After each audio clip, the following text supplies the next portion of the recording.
My name is Mark Thompson, and I'm 52 years old.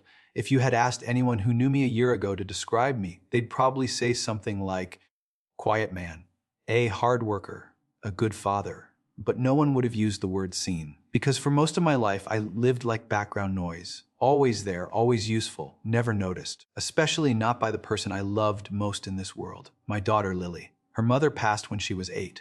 After that, it was just me and her against the world. I worked every job I could find: janitor, warehouse loader, night shift security, anything to keep a roof over our heads and her dreams alive. Every birthday, every school project, every scraped knee, every late night panic about math homework, I was there.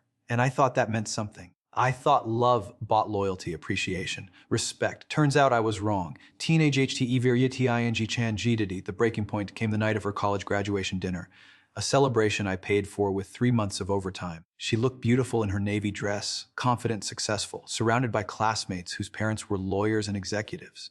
I felt proud just standing next to her, until she introduced me.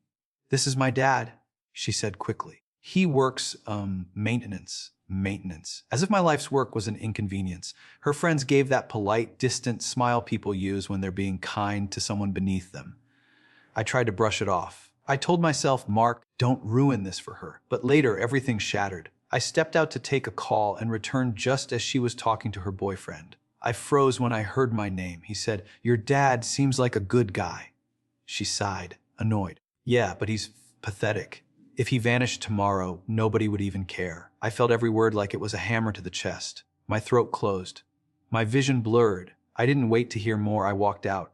Not angrily, dramatically, quietly, the same way I had lived. She didn't follow. She didn't even notice. MYCLand go to BY. I didn't go home that night. I didn't call anyone. I didn't explain myself. I just walked. Through empty streets, past closed stores, past strangers who didn't know me and didn't care either. But at least they hadn't expected to. By dawn, I ended up at the old storage unit I hadn't opened in years. Dust settled thick on the boxes, but something called me deeper inside. There it was, a worn-out wooden toolbox that belonged to my father. Inside it was something I'd almost forgotten, a half-finished journal he left behind. The last page he wrote said, "If the people you love can't see you, go where you can see yourself." It felt like he was talking directly to me. So for the first time in decades, I asked myself, what do I want? Who am I without being someone's father? Do I even know how to live for myself? The honest answer, I didn't, but I wanted to learn, and that was enough. The Luffa, I never Ivid. I rented a small room above an old mechanic's shop in another city. Nothing fancy, just a bed, a table, and a window facing the sunrise. It felt like freedom. For the first time in years, I slept without guilt.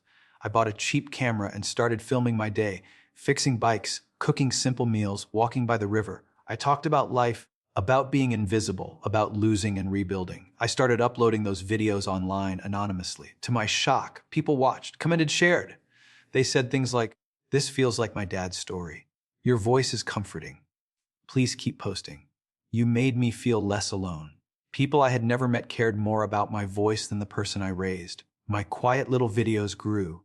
Tens of thousands of people subscribed. A local newspaper wrote an article about the man who disappeared and found himself. Suddenly, I wasn't invisible. I was someone. Ual final why not a seed. 3 months later, she found me. She showed up at the mechanic shop with swollen eyes, holding one of the printed articles in her hand.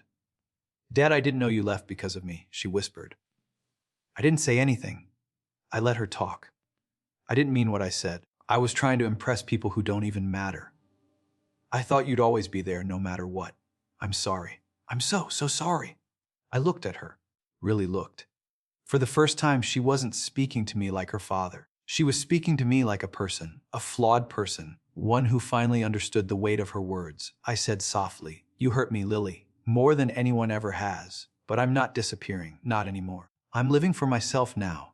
She broke down crying. We hugged, not as father and daughter returning to normal, but as two people beginning again on new terms. And that was enough. Oh, het ile Arnid, I learned that love can blind you. Sacrifice can silence you, and silence can swallow you whole. But losing your place in someone else's life is not the end. Sometimes it's the beginning.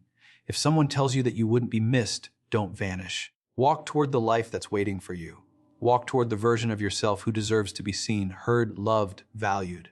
That night, when I walked out, I thought I was losing everything. But I was finally finding myself. And I wouldn't trade that for anything in the world.